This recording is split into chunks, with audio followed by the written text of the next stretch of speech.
أعوذ بالله من الشيطان الرجيم بسم الله الرحمن الرحيم حامیم والکتاب المبین إنا جعلناه قرآنا عربيا لعلكم تعقلون وإنه في الكتاب لدينا لعلي حكيم أفنضرب عنكم الذكر صفحا أن كنتم قوما مسرفين وكم أرسلنا من نبي في الأولين وما يأتيهم من نبي إلا كانوا به يستهزئون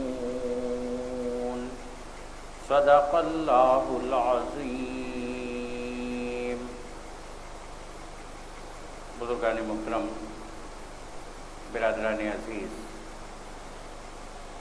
میرے انتہائی محترم بہنوں، ماؤں، بیٹیوں، اللہ رب العالمین آپ سب پر اپنی تمام رحمتیں نازل فرمائے، آپ کو اپنے خصوصی کرم کی بارش سے آسودہ فرمائے، نہال فرمائے، رمضان المبارک کی تمام رحمتیں، تمام نعمتیں جس کا رب نے بندہ مومن سے وعدہ کیا ہے آپ کو عطا فرمائے، قرآن مجید پڑھنے، اس کو سمجھنے، اس پر عمل کرنے کی توفیق عطا فرمائے، اس قرآن مجید کو ہمارے لیے ٹھنڈک بنا دے، سایہ بنا دے، دوست بنا دے، ہمجولی بنا دے، ہماری قبروں کا اس کو نور بنا دے اور روز آخرت ہمارے لیے اس کو شفیع بنا دے، وکیل بنا دے، اس کی شفاعت ہمارے حق میں قبول فرما لے۔ قرآن مجید کی سورہ زخرف کا آغاز ہو رہا ہے، یہ مکی سورت ہے اور نبی اکرم صلی اللہ علیہ وآلہ وسلم پر ہجرت سے پہلے نازل ہوئی ہے۔ زخرف سونے کو کہا جاتا ہے، گولڈ۔ کفار مکہ یہ بڑا اعتراض کیا کرتے تھے کہ نبی اکرم صلی اللہ علیہ وآلہ وسلم اللہ کے نبی، اللہ کے رسول، لیکن فقر کی زندگی بسر کرتے ہیں، درویشی کی زندگی بسر کرتے ہیں، تنگی کی زندگی بسر کرتے ہیں۔ اگر اللہ تعالیٰ کے نبی ہیں، اس کے رسول ہیں، تو اس کی طرف سے مال، دولت، روپیہ، پیسہ، سونا، چاندی آخر ان کو کیوں نہیں ملا؟ اور انبیاء کے بارے میں یہ سوال پہلی مرتبہ کسی نے نہیں اٹھایا، بلکہ اسی صورت کے اندر یہ تذکرہ بھی کیا گیا ہے کہ فرعون نے جب اپنی قوم کو دلیل دی سیدنا موسیٰ علیہ السلام پر اپنی فضیلت، اپنی برتری ثابت کرنے کے لیے، تو اس نے اپنی برتری اسی طرح ثابت کی کہ میرے پاس مال ہے، دولت ہے، روپیہ ہے، پیسہ ہے، اقتدار ہے، میں اس سے بڑھ کر ہوں۔ لیکن اللہ رب العالمین یہ بتا رہا ہے کہ یہ نبوت اللہ رب العالمین کا اپنا انتخاب، احمد مجتبیٰ محمد مصطفیٰ صلی اللہ علیہ وآلہ وسلم کو اگر عطا فرمائی ہے تو آنکھیں کھول کر دیکھو، اس جیسی ہستی نہ کائنات کے اندر پہلے پیدا ہوئی ہے، نہ اس جیسی ہستی کائنات کے اندر آئندہ پیدا ہوئی۔ تم کہتے ہو کہ مکے اور طائف اس کے سرداروں میں سے کسی پر یہ نبوت کیوں نہیں آ گئی؟ اللہ رب العالمین نے درست فیصلہ کیا اور اس کے فیصلے کو کوئی چیلنج کرنے والا نہیں، یہ اسی کا انتخاب ہے۔ آغاز ہو رہا ہے حامیم، حروف مقطعات ہیں، ان کے معنی اللہ رب العالمین ہی بہتر جانتا ہے۔ اور سورہ زخرف ان صورتوں میں شامل ہے جنہیں حوامیم کہا جاتا ہے، جن کا آغاز حام میم کے حروف مقطعات سے ہوتا ہے، اور جن کے بارے میں حدیث مبارکہ میں یہ بات آئی ہے کہ یہ صورتیں دین کے مضبوط قلعے ہیں، جس میں اللہ رب العالمین نے دین کی بنیادی باتوں کو انسانوں کو سمجھایا ہے۔ قسم ہے اس واضح کتاب کی کہ ہم نے اسے عربی زبان کا قرآن بنایا ہے تاکہ تم لوگ اسے سمجھو، اور در حقیقت یہ الکتاب میں ثبت ہے ہمارے ہاں بڑی بلند مرتبہ اور حکمت سے لبریز کتاب۔ یہ قرآن مجید جتنا کچھ ہے یہ الکتاب کے اندر موجود ہے، جو بڑی بلند مرتبہ اور حکمت سے لبریز کتاب۔ اب کیا ہم تم سے بیزار ہو کر یہ درس نصیحت تمہارے ہاں بھیجنا چھوڑ دیں، یہ قرآن مجید نازل کرنا ترک کر دیں، صرف اس لیے کہ تم حد سے گزرے ہوئے لوگ ہو؟ پہلی گزری ہوئی قوموں میں بھی بارہا ہم نے نبی بھیجے ہیں، کبھی ایسا نہیں ہوا کہ کوئی نبی ان کے یہاں آیا ہو اور انہوں نے اس کا مذاق نہ اڑایا ہو۔ دنیا میں جتنے انبیاء آئے ہیں ان کے قوموں نے ان کو قبول کرنے سے انکار کیا ہے، ان کا مذاق اڑایا ہے، تضحیک کا نشانہ بنایا ہے۔ پھر جو لوگ ان سے بدرجہ زیادہ طاقتور تھے انہیں ہم نے ہلاک کر دیا۔ پچھلی قوموں کی مثالیں گزر چکی ہیں، قوم عاد، قوم سمود، قوم لوط، قوم ایکا، ان سب کو اللہ رب العالمین نے تباہ کر دیا۔ اگر تم ان لوگوں سے پوچھو کہ زمین اور آسمانوں کو کس نے پیدا کیا ہے تو یہ خود کہیں گے انہیں اسی زبردست علیم ہستی نے پیدا کیا ہے۔ کفار مکہ تصدیق کریں گے کہ زمین و آسمان کو اللہ رب العالمین نے پیدا کیا، وہی نا جس نے تمہارے لیے زمین کو گہوارہ بنایا اور اس میں تمہاری خاطر راستے بنا دیے تاکہ تم اپنے منزل مقصود کی راہ پا سکو، جس نے زمین کو تمہارے لیے گود بنا دیا ہے، گہوارہ، اور راستے بھی اسی کے اندر بنائے جس پر سفر کرتے ہو، جن جگہوں پر پہنچنا ہوتا ہے پہنچ جاتے ہو، جس نے ایک خاص مقدار میں آسمان سے پانی اتارا اور اس کے ذریعے سے مردہ زمین کو جلا اٹھایا، اسی طرح ایک روز تم زمین سے برآمد کیے جاؤ گے۔ وہی جس نے یہ تمام جوڑے پیدا کیے اور جس نے تمہارے لیے کشتیوں اور جانوروں کو سواری بنایا تاکہ تم ان کی پشت پر چڑھو اور جب ان پر بیٹھو تو اپنے رب کا احسان یاد کرو اور کہو کہ پاک ہے وہ جس نے ہمارے لیے ان چیزوں کو مسخر کر دیا، ورنہ ہم انہیں قابو میں لانے کی طاقت نہ رکھتے تھے۔ سواری کی دعا قرآن مجید میں سکھائی گئی۔ سبحان الذی سخر لنا ھذا وما كنا له مقرنین وانا الی ربنا لمنقلبون، سواری کی دعا۔ آج بھی جب ہم میں سے کوئی سواری پر بیٹھتا ہے تو اسے یہ دعا پڑھنی چاہیے۔ یہ قرآن مجید میں اس دعا کا تذکرہ ہے اور نبی اکرم صلی اللہ علیہ وآلہ وسلم نے اس دعا کو پڑھا ہے۔ پاک ہے وہ جس نے ہمارے لیے ان چیزوں کو مسخر کر دیا، ہمارے قابو میں کر دیا، ورنہ ہم انہیں قابو میں لانے کی طاقت نہ رکھتے تھے، اور ایک روز ہمیں اپنے رب کی طرف پلٹنا ہے۔ ذرا دیکھیے، روزانہ سواری پر بندہ کئی مرتبہ سوار ہوتا ہے، ادھر سے ادھر جانا ہو، گھر سے دفتر پہنچنا ہو، گھر سے کاروبار جانا ہو، کاروبار سے واپس آنا ہو،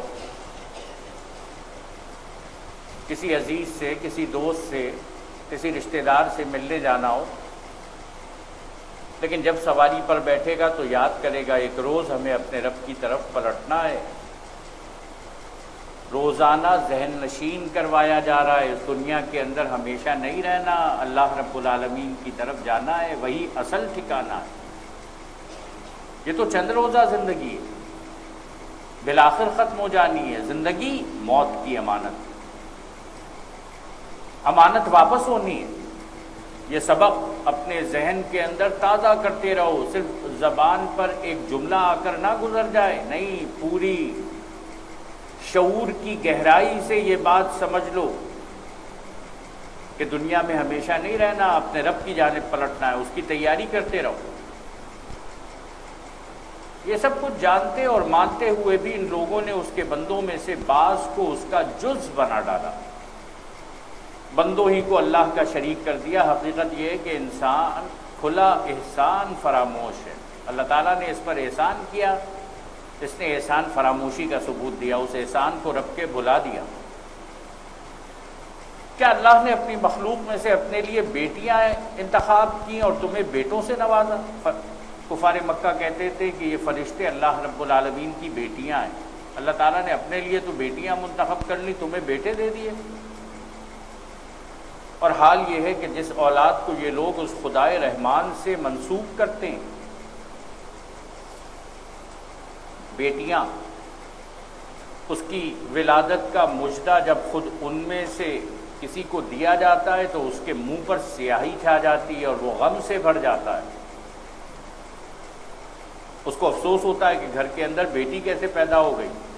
کیا اللہ کے حصے میں وہ اولاد آئی جو زیوروں میں پالی جاتی ہے اور بحث و حجت میں اپنا مدعا بھی پوری طرح واضح بھی نہیں کر سکتی، کمزوری کی علامات جس کے اندر موجود ہیں۔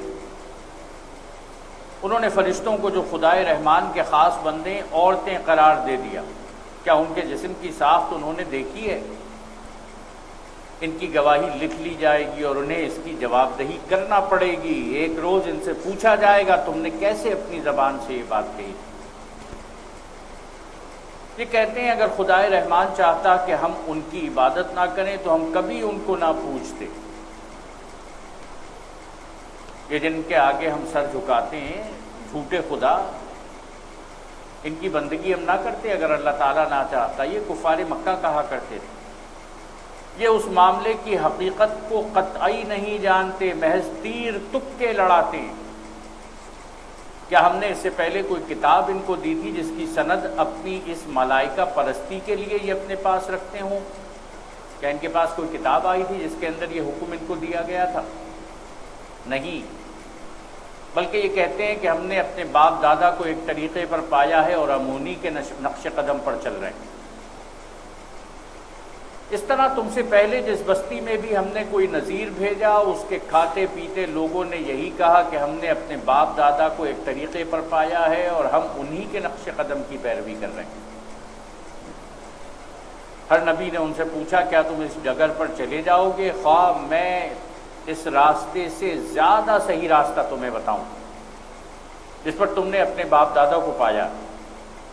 انہوں نے سارے رسولوں کو یہی جواب دیا کہ جس دین کی طرف بلانے کے لیے تم بھیجے گئے ہو ہم اس کے کافر ہیں، ہم اس کے انکار کرنے والے ہیں۔ آخر کار ہم نے ان کی خبر لے ڈالی اور دیکھ لو کہ جھٹلانے والوں کا کیا انجام ہوا۔ یاد کرو وہ وقت جب ابراہیم علیہ السلام نے اپنے باپ اور اپنے قوم سے کہا تھا کہ تم جن کی بندگی کرتے ہو میرا ان سے کوئی تعلق نہیں ہے، سورج، چاند، ستارے، بت، میرا ان سے تعلق نہیں ہے، میرا تعلق صرف اس سے ہے جس نے مجھے پیدا کیا، وہی میری رہنمائی کرے گا۔ جس نے مجھے تخلیق کیا ہے، جس نے مجھے پیدا کیا ہے، وہی مجھے راستہ دکھانے والا ہے۔ اور ابراہیم علیہ السلام یہی کلمہ اپنے پیچھے اپنی اولاد میں چھوڑ گیا تاکہ وہ اس کی طرف رجوع کریں۔ کفار مکہ جن باپ دادا کی بات کرتے تھے تو مکہ معظمہ کے اندر موجود قریش تو سیدنا ابراہیم علیہ السلام کی اولاد میں سے تھے۔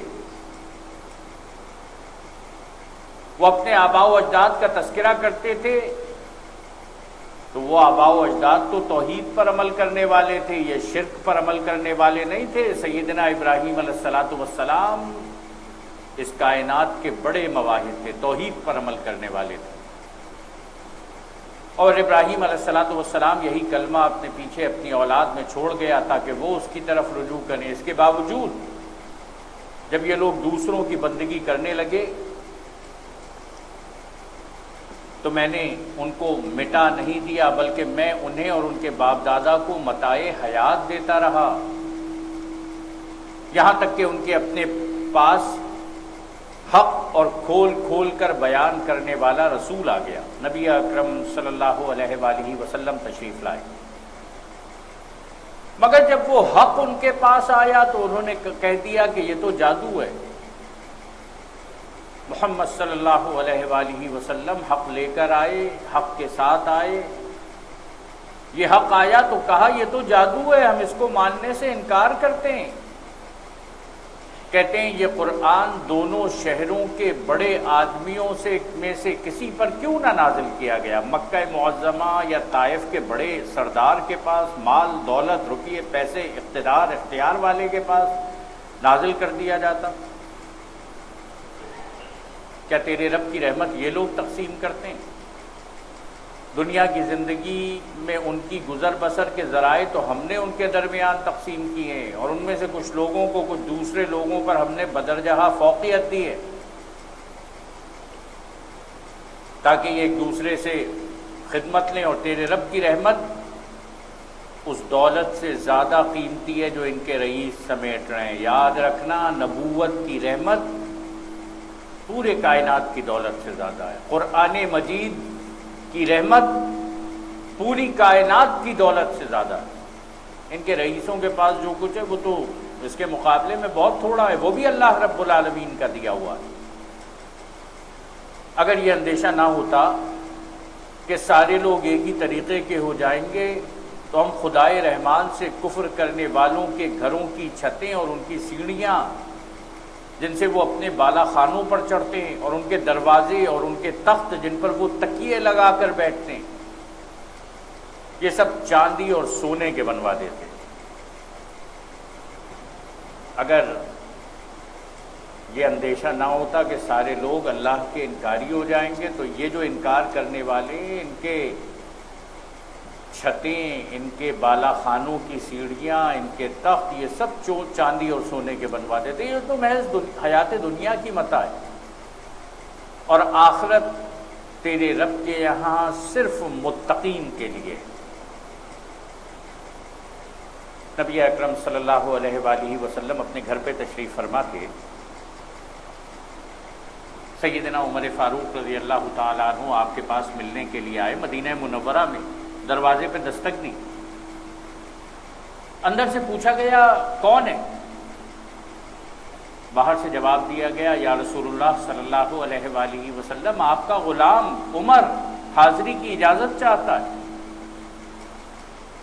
اللہ کے رسول صلی اللہ علیہ وآلہ وسلم نے حاضری کی اجازت دی، کہا عمر اندر آ جاؤ۔ سیدنا عمر فاروق رضی اللہ تعالیٰ عنہ گھر کے اندر داخل ہوئے، دیکھا کہ یہ تو اس کا گھر ہے جو دونوں جہانوں کا بادشاہ ہے، رحمت للعالمین ہے، دونوں جہانوں کے لیے رحمت ہے۔ فرش کچا ہے، دیواریں کچی ہیں، مٹی کا لیپ کیا گیا ہے، چھت کچی ہے، کھجور کے پتے اس پر ڈال دیے گئے ہیں، چھت اتنی نیچی ہے کہ کوئی ہاتھ اوپر کرے تو چھت سے ٹکرا جائے۔ اور سیدنا عمر فاروق رضی اللہ تعالی عنہ نے دیکھا کہ کونے میں ایک اینٹوں کا بنا ہوا چولہا ہے، لیکن جس کو دیکھ کر لگتا ہے کئی دن سے نہیں جلا ہے۔ ایک زرہ بکتر موجود ہے، ایک تھیلا ہے جس میں گندم کے چند دانے ہیں، یہ اس کا گھر ہے جو محمد مصطفیٰ صلی اللہ علیہ وآلہ وسلم۔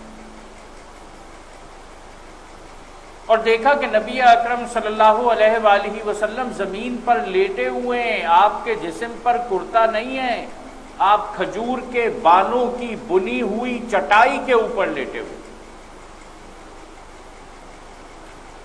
کہا گیا کہ عمر بیٹھ جاؤ۔ سیدنا عمر فاروق رضی اللہ تعالیٰ عنہ بیٹھ گئے۔ نبی اکرم صلی اللہ علیہ وآلہ وسلم لیٹے ہوئے تھے، اٹھ کر بیٹھ گئے۔ سیدنا عمر فاروق رضی اللہ تعالیٰ عنہ نے دیکھا کہ جسم اطہر پر چٹائی کے بانوں کی سختی کی وجہ سے نشانات پڑ گئے۔ دیکھا تو عمر ضبط نہ کر سکے، آنکھیں بھر آئیں، رونے لگے۔ نبی اکرم صلی اللہ علیہ وآلہ وسلم نے پوچھا عمر کیوں رو رہے ہو؟ سیدنا عمر فاروق رضی اللہ تعالیٰ عنہ جواب دیا، یا رسول اللہ صلی اللہ علیہ وآلہ وسلم، ایسا فقر، ایسی تنگ دستی، ایسی غربت، ایسی تنگی، اور قیصر اور کسریٰ تو عیش سے رہے اور محمد مصطفیٰ صلی اللہ علیہ وآلہ وسلم اس تنگی کے ساتھ زندگی گزارے۔ نبی اکرم صلی اللہ علیہ وآلہ وسلم مسکرا دیے، سیدنا عمر فاروق رضی اللہ تعالیٰ عنہ کے کاندھے پر ہاتھ رکھا، کہا کہ اے عمر، کیا تمہیں یہ بات پسند نہیں کہ اللہ تعالیٰ قیصر و کسریٰ کو دنیا دے دے اور محمد مصطفیٰ صلی اللہ علیہ وآلہ وسلم ان کے ساتھیوں کے لیے آخرت رکھ دے؟ دنیا میں کچھ نہیں مانگا، کہا گیا کہ میرے اختیار میں دیا گیا کہ میں چاہوں تو احد پہاڑ کو سونے کا بنا دیا جائے، لیکن میں نے یہ چاہا کہ میں ایک وقت کھانا کھاؤں تاکہ اپنے رب کا شکر کروں اور دوسرے وقت بھوکا رہوں تاکہ اس کو یاد کروں۔ یہاں پہ بھی وہی کہا گیا، آخرت تیرے رب کے یہاں صرف متقین کے لیے ہے۔ جو شخص رحمان کے ذکر سے تغافل برتتا ہے، ہم اس پر ایک شیطان مسلط کر دیتے ہیں اور وہ اس کا رفیق بن جاتا ہے۔ یہ شیاطین ایسے لوگوں کو راہ راست پر آنے سے روکتے ہیں اور وہ اپنی جگہ یہ سمجھتے ہیں کہ ہم ٹھیک جا رہے ہیں۔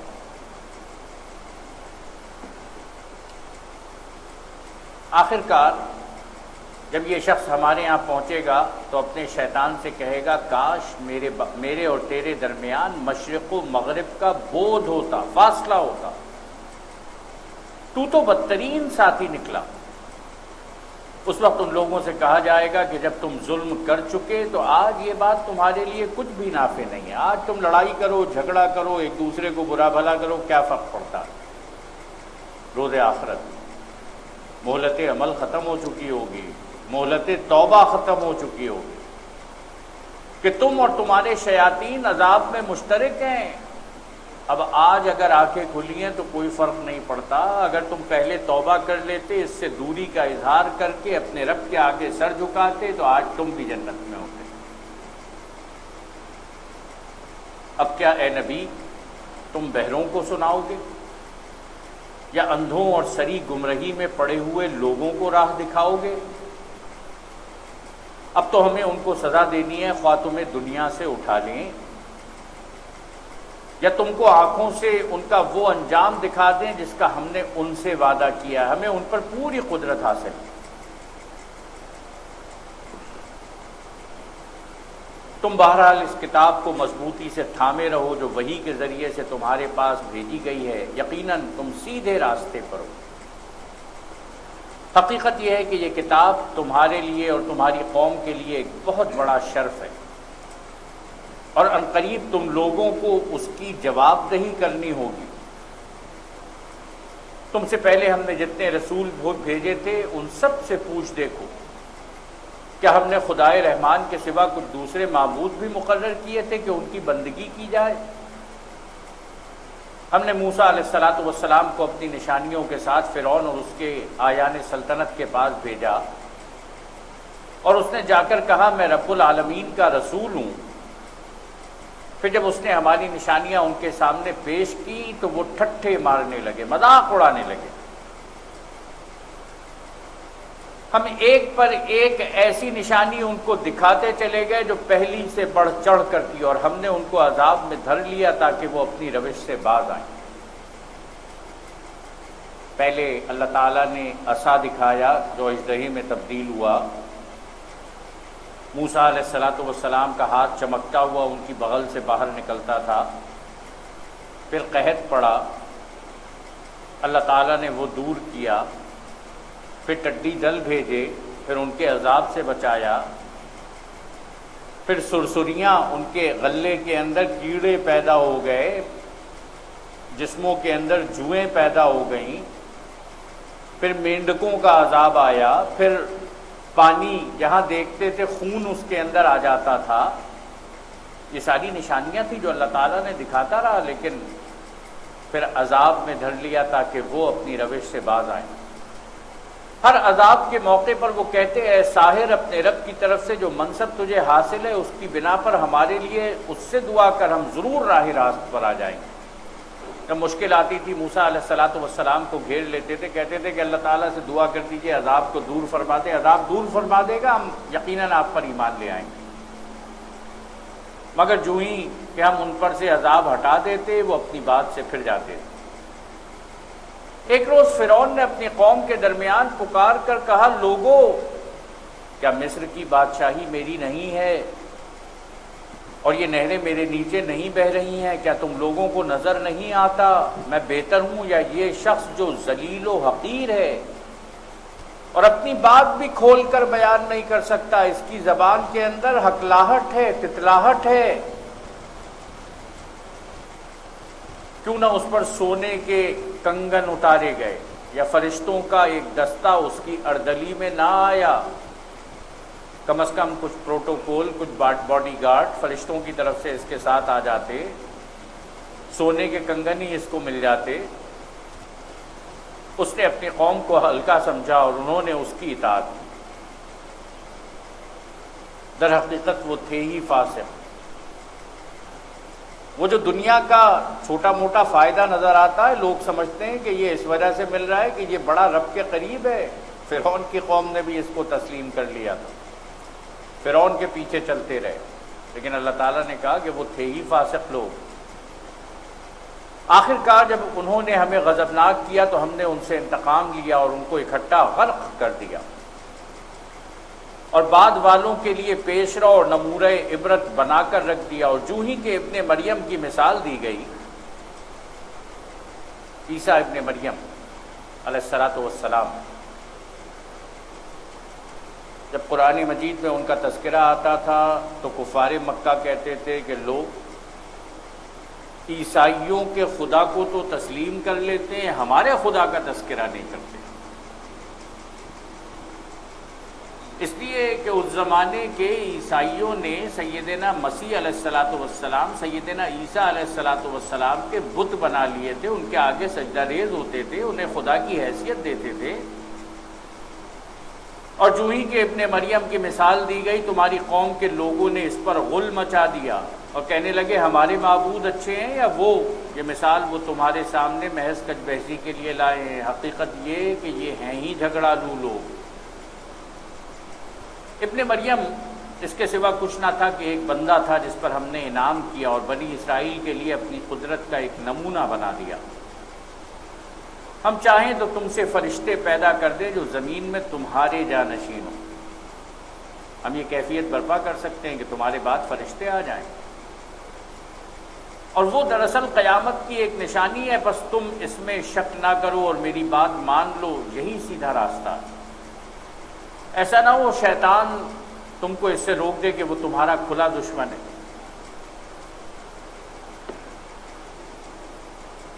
اور جب عیسیٰ علیہ السلام صریح نشانیاں لیے ہوئے آئے تو انہوں نے کہا تھا کہ میں تم لوگوں کے پاس حکمت لے کر آیا ہوں، اور اس لیے آیا ہوں کہ تم پر بعض ان باتوں کی حقیقت کھول دوں جن میں تم اختلاف کر رہے ہو، لہذا تم اللہ سے ڈرو اور میری اطاعت کرو۔ حقیقت یہ ہے کہ اللہ ہی میرا رب بھی ہے اور تمہارا رب بھی، اسی کی تم عبادت کرو، یہی سیدھا راستہ ہے۔ مسیح علیہ السلام نے کہیں اپنے آپ کو شریک بنانے کے لیے نہیں کہا تھا، انہوں نے تو توحید کی دعوت دی تھی، انہوں نے اللہ رب العالمین کی طرف بلایا تھا، مگر اس کی صاف تعلیم کے باوجود گروہوں نے آپس میں اختلاف کیا، بس تباہی ہے ان لوگوں کے لیے جنہوں نے ظلم کیا ایک دردناک دن کے عذاب سے۔ کیا یہ لوگ اب بس اسی چیز کے منتظر ہیں کہ اچانک ان پر قیامت آ جائے اور انہیں خبر بھی نہ ہو؟ وہ دن جب آئے گا تو متقین کو چھوڑ کر باقی سب دوست ایک دوسرے کے دشمن ہو جائیں گے، اہل ایمان کی دوستی روز آخرت تک باقی رہے گی، لیکن وہ کافر، وہ نہ ماننے والے، وہ فاسق، وہ منافق جو دنیا میں ایک دوسرے کے دوست ہیں، آخرت میں ایک دوسرے کے دشمن ہو جائیں گے۔ اس روز ان لوگوں سے جو ہماری آیات پر ایمان لائے تھے اور مطیع فرمان بن کر رہے تھے کہا جائے گا، اے میرے بندو، آج تمہارے لیے کوئی خوف نہیں ہے اور نہ تمہیں کوئی غم لاحق ہوگا، داخل ہو جاؤ جنت میں، تم اور تمہاری بیویاں، تمہیں خوش کر دیا جائے گا۔ ان کے آگے سونے کے تھال اور ساغر گردش کرائے جائیں گے اور ہر من بھاتی اور نگاہوں کو لذت دینے والی چیز وہاں موجود ہوگی۔ ان سے کہا جائے گا اب تم یہاں ہمیشہ رہو گے، اللہ تعالی ہم سب کو جنت عطا فرمائے۔ تم اس جنت کے وارث اپنے ان اعمال کی وجہ سے ہوئے ہو جو تم دنیا میں کرتے رہے۔ تمہارے لیے یہاں بکثرت فواکہ، اللہ کی نعمتیں موجود ہیں جنہیں تم کھاؤ گے۔ رہے مجرمین تو وہ ہمیشہ جہنم کے عذاب میں مبتلا رہیں گے، کبھی ان کے عذاب میں کمی نہ ہوگی اور وہ اس میں مایوس پڑے ہوں گے۔ ان پر ہم نے ظلم نہیں کیا بلکہ وہ خود ہی اپنے اوپر ظلم کرتے رہے۔ وہ پکاریں گے، اے مالک، تیرا رب ہمارا کام ہی تمام کر دے تو اچھا ہے۔ مالک جہنم کا داروغہ، جہنم کے داروغہ سے کہیں گے کہ تیرا رب ہمارا کام ہی تمام کر دے، موت دے دے۔ جہنم کا داروغہ کہے گا تم یوں ہی پڑے رہو گے، ہم تمہارے پاس حق لے کر آئے تھے مگر تم میں سے اکثر کو حق ہی ناگوار تھا۔ کیا ان لوگوں نے کوئی اقدام کرنے کا فیصلہ کر لیا ہے؟ اچھا تو ہم بھی پھر ایک فیصلہ کیے لیتے ہیں۔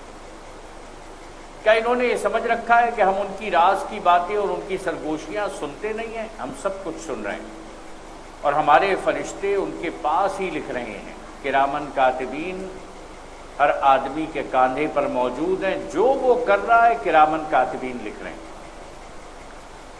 ان سے کہو اگر واقعی رحمان کی کوئی اولاد ہوتی تو سب سے پہلے عبادت کرنے والا میں ہوتا۔ پاک ہے آسمانوں اور زمین کا فرما روا، عرش کا مالک ان ساری باتوں سے جو یہ لوگ اس کی طرف منسوب کرتے ہیں۔ اچھا انہیں اپنے باطل خیالات میں غرق اور اپنے کھیل میں منہمک رہنے دو، یہاں تک کہ یہ اپنا وہ دن دیکھ لیں جس کا انہیں خوف دلایا جا رہا ہے۔ وہی ایک آسمان میں بھی خدا ہے اور زمین میں بھی خدا، وہی حکیم و علیم ہے، بہت بالا و برتر ہے وہ جس کے قبضے میں زمین اور آسمانوں اور ہر اس چیز کی بادشاہی جو زمین و آسمان کے درمیان پائی جاتی ہے، اور وہی قیامت کی گھڑی کا علم رکھتا ہے اور اسی کی طرف تم سب پلٹائے جانے والے ہو۔ قیامت کی گھڑی کا علم اللہ رب العالمین کے سوا کسی کو نہیں ہے، وہی جانتا ہے قیامت کب آئی۔ اس کو چھوڑ کر یہ لوگ جنہیں پکارتے ہیں وہ کسی شفاعت کا اختیار نہیں رکھتے، الا یہ کہ کوئی علم کی بنا پر حق کی شہادت دے۔ اگر تم ان سے پوچھو انہیں کس نے پیدا کیا ہے تو یہ خود کہیں گے کہ اللہ نے، پھر کہاں سے یہ دھوکہ کھا رہے ہیں؟ کفار مکہ کہتے تھے ہمیں اللہ تعالیٰ نے پیدا کیا ہے، لیکن بندگی لات، منات، حبل، عزا کی کر رہے تھے۔ قسم ہے رسول صلی اللہ علیہ وآلہ وسلم کے اس قول کی کہ اے رب یہ وہ لوگ ہیں جو مان کر نہیں دیتے۔ اچھا اے نبی ان سے درگزر کرو اور کہہ دو کہ سلام ہے تمہیں، ان قریب انہیں معلوم ہو جائے گا۔ دوستو یہاں پر سورہ زخرف مکمل ہوتی ہے اور اب سورہ دخان۔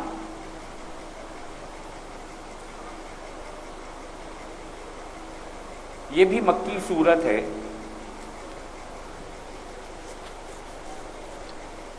اور دخان عربی زبان میں دھوئیں کو کہا جاتا ہے۔ ایک آسمان پر دھواں، اس کے بارے میں کچھ گفتگو کی گئی ہے جس کی وجہ سے اس سورت کو دخان قرار دیا گیا ہے۔ یہ سورت بھی ہجرت سے پہلے نازل ہوئی اور ایک مرتبہ مکہ معظمہ کے اندر قحط آیا اور ابو سفیان نبی اکرم صلی اللہ علیہ وآلہ وسلم کے پاس پہنچا اور اس نے کہا کہ اے محمد صلی اللہ علیہ وآلہ وسلم اللہ تعالیٰ سے دعا کرو کہ اللہ تعالیٰ قحط کو دور فرما دے، قحط دور ہو گیا تو ہم تم پر ایمان لے آئیں گے، راہ راست پر آ جائیں گے۔ نبی اکرم صلی اللہ علیہ وآلہ وسلم نے دعا فرمائی، مکہ معظمہ کا قحط ختم ہو گیا، لیکن کفار مکہ ایمان نہ لائے۔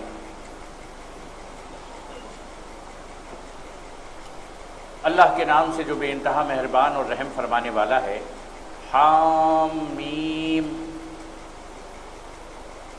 حروف مقطعات ہیں، ان کے معنی بھی اللہ تعالیٰ ہی بہتر جانتا ہے، اور یہ بھی انہی صورتوں میں سے ہے جنہیں حوامیم کہا جاتا ہے۔ قسم ہے اس کتاب مبین کی کہ ہم نے اسے ایک بڑی خیر و برکت والی رات میں نازل کیا ہے، لیلۃ القدر، بڑی خیر و برکت والی رات، 1000 مہینوں سے افضل رات۔ لیلۃ القدر خیر من الف شہر، 1000 مہینے 84-85 سال کی مدت بن جاتی ہے۔ یہ عمر ہی لوگوں کو کم ملتی ہے،